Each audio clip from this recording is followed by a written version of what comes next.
നമസ്കാരം, കൊട്ടാരക്കര മീഡിയയിലേക്ക് സ്വാഗതം. ഇനി മുതൽ സംസ്ഥാനത്തെ സർക്കാർ ആശുപത്രികളിൽ വിവിധ സേവനങ്ങൾക്കായി ഡിജിറ്റലായി പണമടയ്ക്കാം.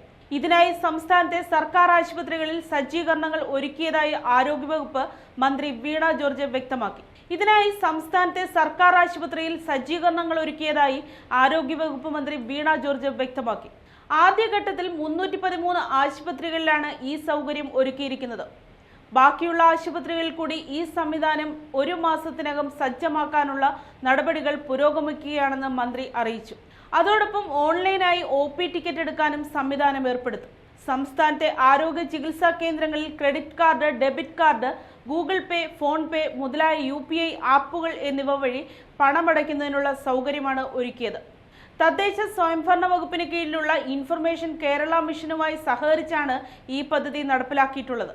ഇതിനുള്ള POS ഉപകരണങ്ങൾ state bank of India, Canara bank എന്നിവർ വഴി ലഭ്യമാക്കിയെന്ന് മന്ത്രി അറിയിച്ചു. കൂടാതെ സംസ്ഥാനത്തെ ആരോഗ്യവകുപ്പിന് കീഴിൽ വരുന്ന എല്ലാ മോഡേൺ മെഡിസിൻ ആശുപത്രികളിലും ഡോക്ടർമാരുടെ സേവനം ലഭിക്കാൻ മുൻകൂറായി OP ടിക്കറ്റ് ഓൺലൈനായി എടുക്കാൻ സൗകര്യമൊരുക്കുന്നുണ്ട്. ആദ്യഘട്ടത്തിൽ ഇ-ഹെൽത്ത് പദ്ധതി നടപ്പിലാക്കിയിട്ടുള്ള 687 ആശുപത്രികളും ഇ-ഹെൽത്ത് പദ്ധതി നടപ്പിലാക്കിയിട്ടില്ലാത്ത താലൂക്ക് ആശുപത്രി മുതൽ മെഡിക്കൽ കോളേജ് വരെയുള്ള 80ഓളം ആരോഗ്യ കേന്ദ്രങ്ങളും ഉൾപ്പെട്ടിട്ടുണ്ട്. കമ്പ്യൂട്ടർ, സ്മാർട്ട് ഫോൺ, അക്ഷയ കേന്ദ്രം എന്നിവ മുഖേന പൊതുജനങ്ങൾക്ക് ഈ സൗകര്യം ഉപയോഗപ്പെടുത്താവുന്നതാണ്. ഇതിനൊപ്പം തന്നെ സ്കാൻ ആൻഡ് ബുക്ക് സംവിധാനവും നടപ്പിലാക്കുന്നുണ്ട്. സർക്കാർ ആശുപത്രികളിൽ ഡോക്ടറുടെ സേവനം ലഭിക്കുന്നതിന് മുൻകൂറായി ടോക്കൺ എടുക്കാതെ വരുന്ന രോഗികൾക്ക് ക്യൂ ഇല്ലാതെ ടോക്കൺ എടുക്കാൻ കഴിയുന്നതാണ് സ്കാൻ ആൻഡ് ബുക്ക് സംവിധാനം.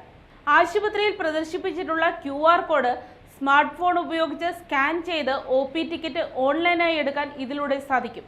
ഇതുവഴി റിസപ്ഷനിൽ ക്യൂ നിൽക്കാതെ ഡോക്ടറുടെ സേവനം തേടാം.